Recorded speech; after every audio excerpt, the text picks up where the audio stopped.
Hello everybody, आप सभी का स्वागत है हमारी एक और नई वीडियो में। तो मेरे भाई, आज की वीडियो में मैं आपको अवकल समीकरण से एक इम्पोर्टेंट सवाल कराने वाला हूं और याद रखिएगा, इसी प्रकार के क्वेश्चन आपके एग्जाम में पूछे जाते हैं। तो चलिए आज की वीडियो बिना किसी देरी के स्टार्ट करते हैं।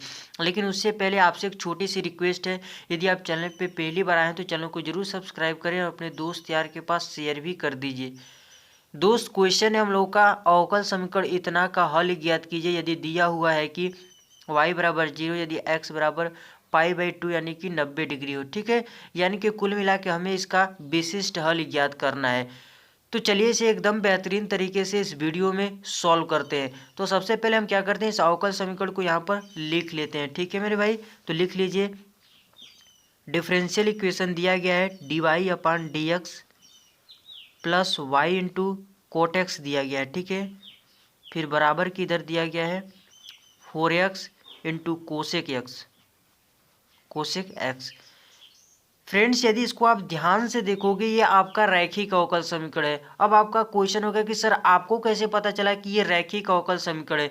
देखिए मेरे भाई, सिंपल सी बात है, ये जो फॉर्मेट आपको दिखाई दे रहा है ये रैखिक अवकल समीकरण का ही होता है। ठीक है, आइए आपको हम थोड़ा समझा देते हैं रैखिक अवकल समीकरण का फॉर्मेट। ठीक है, तो देख लीजिए यहाँ पर मैंने लिखा हुआ है। ठीक है, ये आपका रैखिक अवकल समीकरण का यानी लीनियर डिफरेंशियल इक्वेशन का दो फॉर्मेट होता है। ठीक है, एक पहला वाला होता है dy/dx plus P X into Y, यानी कि dy/dx होता है प्लस पी एक्स यानी x के रूप में यहाँ पर फलन होता है और इंटू में y होता है और बराबर की इधर एक अलग फलन होता है qx जो कि x के रूप में। ठीक है, तो इसका हल ज्ञात करने का फॉर्मूला होता है मेरे भाई y into integrating factor. Integrating factor क्या होता है अभी हमको आपको निकालना सिखा देंगे। ठीक है, डोंट वरी।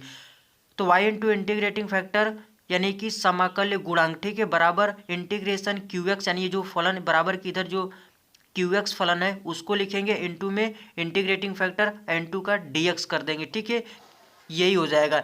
अब ये देख रहे हैं दूसरा, इस फॉर्मेट का भी होता है रैखिक अवकल समीकरण। ठीक है, लेकिन हमारा जो यहाँ पर क्वेश्चन है इस फॉर्मेट का। ठीक है, देख लीजिए dy/dx है, फिर प्लस y है और एक x के रूप में फलन होना चाहिए। ठीक है, तो cot x यहाँ पर px की तरह है। ठीक है, बराबर की इधर एक फलन होगा x के रूप में qx जिसका नाम है। ठीक है, तो यहाँ पर ये जो 4x कोसेक x है ये qx है। तो आइए हम क्या करते हैं मेरे भाई, इसको भी थोड़ा समझ लीजिए। उसके बाद क्या करेंगे, इस जो और ये हमारा अवकल समीकरण है इसको इससे तुलना करके px और qx का मान निकालेंगे। ठीक है, तो दूसरा वाला जो फॉर्मेट होता है ऊपर क्या होता है dx/dy प्लस पी वाई यानी कि y के रूप में एक फलन होगा और इंटू में यहाँ पर x चिपका होगा। ठीक है, बराबर की इधर क्यू वाई होगा यानी कि y के रूप में एक अलग फलन होगा। ठीक है, तो इसका हल ज्ञात करने का फॉर्मूला होता है x इंटू इंटीग्रेटिंग फैक्टर बराबर integration Q Y into integrating factor into D Y होता है। ठीक है मेरे भाई, तो उम्मीद करते हैं ये फॉर्मेट इसका समझ में आ गया आपको। ठीक है, तो आइए हम क्या करते हैं, जो स्टैंडर्ड रैखिक अवकल समीकरण होता है उससे इसका कंपेयर करते हैं। ठीक है, तो लिखेंगे यहाँ पर, इसको कुछ नाम दे दिए समीकरण एक। तो समीकरण एक की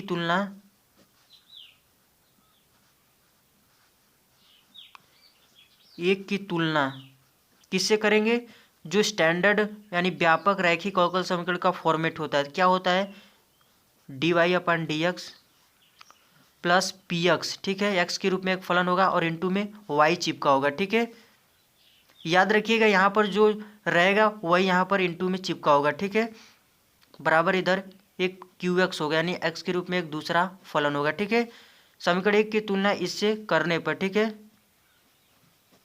करेंगे तो गाइज पी एक्स का मान क्या हो जाएगा, देख लीजिए ध्यान से।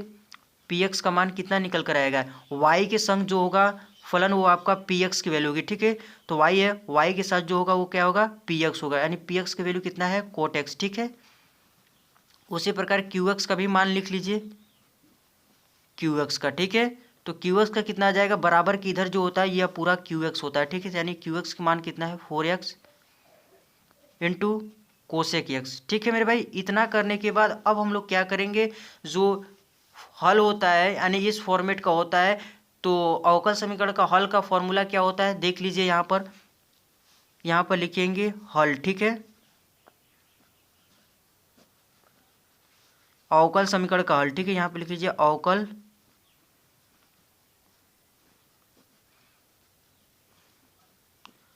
समीकरण का हल। ठीक है, अवकल समीकरण का हल क्या होता है, y इंटू इंटीग्रेटिंग फैक्टर, ठीक है, बराबर के इधर integration Q x into integrating factor into D x होता है। ठीक है, यानी कि इस फॉर्मूले में हमें क्या चाहिए, इंटीग्रेटिंग फैक्टर चाहिए, क्यू एक्स चाहिए। ठीक है, तो क्यू एक्स हम निकाल चुके हैं, इंटीग्रेटिंग फैक्टर आइए निकाल लेते हैं। ठीक है, तो इंटीग्रेटिंग फैक्टर यानी समाकल गुणांक कैसे निकालते हैं उसको देख लीजिए। ठीक है, इसका फॉर्मूला होता है ई के power integration P X into D x होता है। ठीक है, तो आइए निकालते हैं। तो क्या हो जाएगा, ई के पावर इंटीग्रेशन पी एक्स कितना है मेरे भाई, कोट एक्स है। ठीक है, क्या है, कोट एक्स है, इंटू में डी एक्स हो जाएगा। ठीक है, इसको सॉल्व कीजिए, क्या हो जाएगा, कोट एक्स का समाकलन क्या होता है मेरे भाई, कोट एक्स का समाकलन क्या होता है, क्या होता है, लॉग साइन एक्स होता है। ठीक है, यदि आपको याद नहीं है तो याद कर लीजिए। ठीक है, कि कॉट एक्स का समाकलन कितना होता है, लॉग साइन एक्स होता है। ठीक है, और ये आपका नेचुरल लॉग है, यानी यहाँ पर बेस में इसका क्या होगा, ई होगा। और याद रखिएगा कि लॉग का फॉर्मूला होता है कि जब ये वाली संख्या और ये वाली, यहाँ वाली संख्या और यहाँ वाली संख्या बराबर होती है तो ये आपका कट जाता है, यही आपका आंसर आ जाता है। ठीक है, यानी इसका आंसर क्या आ जाएगा, साइन एक्स आ जाएगा। ठीक है, यानी इंटीग्रेटिंग फैक्टर कितना आ गया, साइन एक्स आ गया। ठीक है, तो आइए इसका हम लोग हल ज्ञात करते हैं। ठीक है, याद रखिएगा यहाँ वाली संख्या और यहाँ वाली संख्या यदि बराबर हो जाएगी तो ये पूरा कैंसिल हो जाएगा, ये जो अंदर में है यही आंसर हो जाता है। ठीक है, यही फॉर्मूला होता है लॉग का। तो आइए इसमें वैल्यू सारी पुट करते हैं। y इंटू इंटीग्रेटिंग फैक्टर कितना है, साइन एक्स है, साइन एक्स रख देते हैं मेरे भाई, बराबर इंटीग्रेशन क्यू एक्स कितना है, निकाल चुके हैं, कितना है, 4x इंटू कोसेक एक्स। ठीक है, cosec x into integrating factor कितना है, साइन एक्स है, साइन एक्स लिख देते हैं, इंटू में डी एक्स। ठीक है, हम देख रहे हैं मेरे भाई कि ये दोनों कैंसिल हो जाएगा। ठीक है, क्योंकि कोसेक को होता है 1/sin x होता है, क्योंकि ये कोसेक साइन का उल्टा होता है। ठीक है, तो इसके स्थान पर लिख सकते हैं 1/sin, और साइन से साइन कैंसिल हो जाएगा। ठीक है, तो अंदर क्या बचेगा मेरे भाई, इंटीग्रेशन 4x dx बचेगा। ठीक है, और इधर आपका क्या है, y इंटू साइन एक्स है। ठीक है, अब क्या करेंगे, 4 कांस्टेंट है तो बाहर हो जाएगा, x का समाकलन करोगे तो क्या हो जाएगा, एक्स स्क्वायर बटा क्या हो जाएगा मेरे भाई, 2 हो जाएगा। ठीक है, 2 हो जाएगा, और प्लस c जोड़ देंगे क्योंकि ये अनिश्चित समाकलन है।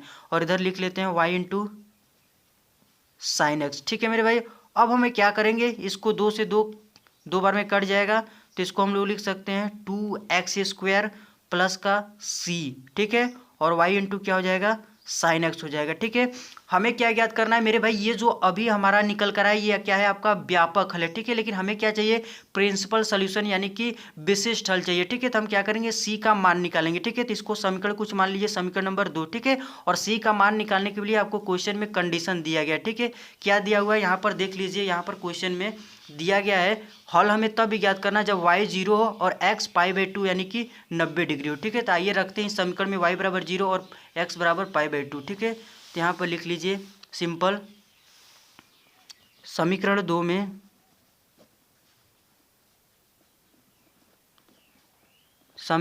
में y बराबर 0 व x बराबर π/2 रखने पर, ठीक है, जब इतना रखेंगे तो c का मान आपका निकल जाएगा। ठीक है, और यही हमें निकालना है। तो रखिए y बराबर कितना रखना है, 0 रखना है, फिर साइन x है। ठीक है, x के स्थान पर कितना रखना है, π/2। ठीक है, फिर 2 कीजिए इंटू एक्स स्क्वायर है, x के स्थान पर कितना रखना है, π/2। ठीक है, तो π/2 इसका स्क्वायर लगा तो स्क्वायर लगा देते हैं, प्लस c हो जाएगा। ठीक है मेरे भाई, ये पूरा आपका 0 हो जाएगा, क्योंकि 0 को गुणा इसके साथ करेंगे तो 0 ही हो जाएगा। तो 0 बराबर इधर आपका कितना हो जाएगा, 2 इंटू पाई का स्क्वायर करेंगे, पाई स्क्वायर हो जाएगा, 2 का स्क्वायर करेंगे 4 हो जाएगा। ठीक है मेरे भाई, प्लस का c कर लीजिए, 2 से 2 बार में ये कैंसिल हो जाएगा, यानी c की वैल्यू कितना निकल कर आएगी मेरे भाई, इसको इधर लेकर आएंगे तो पाई स्क्वायर माइनस का पाई स्क्वायर बटा 2 हो जाएगा। ठीक है, यानी c का मान इतना आपका निकल कर आ गया। सिंपल सी बात है दोस्त, यहाँ पर क्या आएगा, पाई स्क्वायर बटा 2 आएगा, इसको हम लोग इधर भेज देंगे तो माइनस का हो जाएगा, क्योंकि इधर प्लस का इधर माइनस का, तो c का मान कितना आ जाएगा, माइनस का पाई स्क्वायर बटा 2। अब क्या करेंगे, c का मान उठाकर समीकरण नंबर 2 में रख देंगे तो वही हमारा विशिष्ट हल आ जाएगा। ठीक है, तो यहाँ पर लिखिए c का मान समीकरण 2 में रखने पर, ठीक है, रख दीजिए गाइस, क्या हो जाएगा देखिए, y इंटू साइन एक्स बराबर इधर क्या है 2x² है और प्लस का c है। c के स्थान पर कितना रखना है देख लीजिए माइनस का π²/2 रखना है। ठीक है, तो यही दोस्त आपका क्या हो जाएगा फाइनल आंसर हो जाएगा। ठीक है, और यही हमें आंसर में बताना भी था। ठीक है, और विशिष्ट हल को आप इस प्रकार से भी ट्रिक के माध्यम से याद रख सकते हैं, बिना सी वाला जो आंसर। ठीक है, तो इसमें देखिए सी दिखाई दे रहा है नहीं, तो ये आपका बिना सी वाला विशिष्ट हल होता है। ठीक है, और जो सी के साथ आप आंसर करते हैं वो आपका व्यापक हल होता है। ठीक है, तो उम्मीद करते हैं मेरे भाई ये क्वेश्चन आपको पूरी तरीके से समझ में आ गया। फिर भी यदि कहीं डाउट होगा तो आप हमें कमेंट बॉक्स में बता सकते हैं जी। तब तक के लिए इस वीडियो में इतना ही, मिलते हैं किसी और शानदार क्वेश्चन के साथ। Thanks for watching this video.